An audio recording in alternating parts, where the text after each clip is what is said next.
Salem junction Zakir Ammapalayam comedy Palani ஆண்டவர் ஆசிரமம் பெங்களூர் ரோட்ல இருந்து ஸ்ட்ரீட் ரோடு கட் பண்ணி ஒரு 1000 அடி தூரம் வந்தீங்கன்னா போதும் கோயிலோட ஆட்சிக்கு அங்கேயே முருகப்பெருமான் உங்களை வரவேற்றிருப்பார். உள்ள வந்தார் முருகப்பெருமான், சிவபெருமான், வெங்கடாஜலபதி, 18 சித்தர்கள், நவ கிரகங்கள், தட்சிணகாளி, உலகமெங்கும் இல்லாதபடி இருக்கின்ற 108 லட்சுமிகள், தற்போது திருப்பணி நடந்து கொண்டிருக்க 155 அடி விஸ்வரூப செல்வலட்சுமி எல்லாத்தையும் பார்க்கலாம்.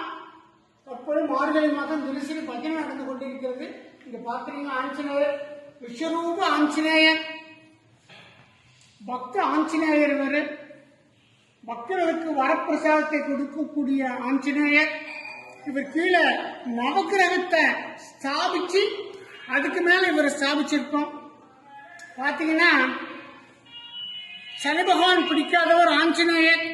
ரொம்ப விசேஷம். அவர் நெட்டியில் அமர சொல்றார். அமர்ந்த உடனே ராமன் கல் இடிச்ச உடனே இந்த வழியெல்லாம் சனி பகவானுக்கு போயிட்டு இறக்கிட்டு இருந்தார். அப்ப எங்க பக்தரை பிடிக்க கூடாதுன்றாரு. சொல்றார், உன்னுடைய பக்தர்களுக்கு அதிக கஷ்டம் கொடுக்க மாட்டேன் அப்படின்னு சொல்றார். அப்பேற்பட்ட பக்த ஆஞ்சநேயர் இருக்கார். அது திருப்பதி வெங்கடாஜலபதிக்கு நேராக வீற்றிருக்கிறார். வருகின்ற 30/12/2024 மார்கழி மாதம் 15 திங்கட்கிழமை அமாவாசை, அனுமனுடைய பிறந்த நாள், அனுமன் ஜெயந்தி. இது 20ஆம் ஆண்டு நடக்க இருக்கிறது. பக்த ஆஞ்சநேயருக்கு காலையில் வெண்ணெய் காப்பு, கிட்டத்தட்ட 2 டீம் வெண்ணெயை அப்படியே ஆஞ்சநேயருக்கு ஃபுல்லாக சாத்துக்குடி பண்ணுவோம். நீங்கள் வெண்ணெய் வாங்கிட்டு வந்து கொடுக்குறீங்க. அந்த காலையில் 9 மணிக்கு ஆரம்பிச்சு அதுக்கு முன்னாடியும் முதல் நாள் கூட கொண்டாந்து கொடுக்கலாம். ஆஞ்சநேயருக்கு வெண்ணெய் காப்பு. வெண்ணெய் என்றால் ரொம்ப விசேஷம். அப்பேற்பட்ட இந்த வெண்ணெய் காப்பு காலையில் பூஜை நடந்துக்கிட்டே இருக்கும். பக்தர்களெல்லாம் அவரை வழிபட்டு இந்த விஸ்வரூப மகா பக்த ஆஞ்சநேயரை வழிபட்டு கொண்டே இருப்பாங்க.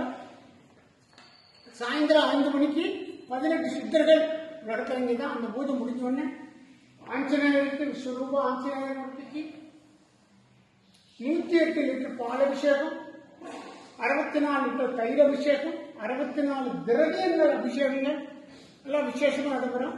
அதே சமயத்தில் ஹோமம், கணபதி ஹோமம், சர்வ தேவதா ஹோமங்கள்லாம் நடைபெற்று கலச பூஜை நடைபெறும். பக்தர்கள்லாம் கலச பூஜையை கலந்துக்கிட்டு அந்த கலச பூஜை செஞ்சு விசேஷமாக ஒரு பாதத்திலையும் உற்சவ ஆஞ்சநேயர் மேலேயும் அபிஷேகம் பண்ணுவாங்க.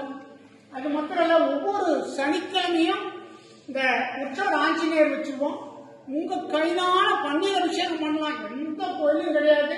அதே சமயத்தில் வானில் நீங்க வெண்ணெய் வைக்கலாம். அவ்வளவு பக்த ஆஞ்சநேயர் விசேஷமா வைக்கிறார். ராமருக்காக பூஜை செஞ்சவர் லங்க சாதாரண ஆள் இல்ல, லங்கேஸ்வரன்.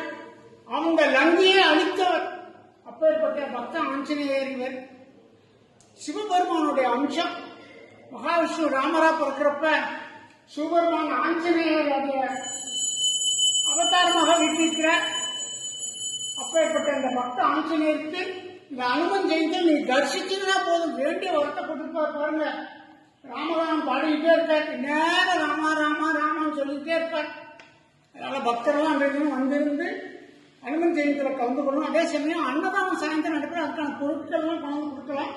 அன்னதானம் பக்தர்லாம் வந்திருந்து இந்த அனுமன் ஜெயந்தியில் இந்த பக்த ஆஞ்சநேயர் தரிசிங்கள், வேண்டிய வரத்தை வாங்க பாருங்க.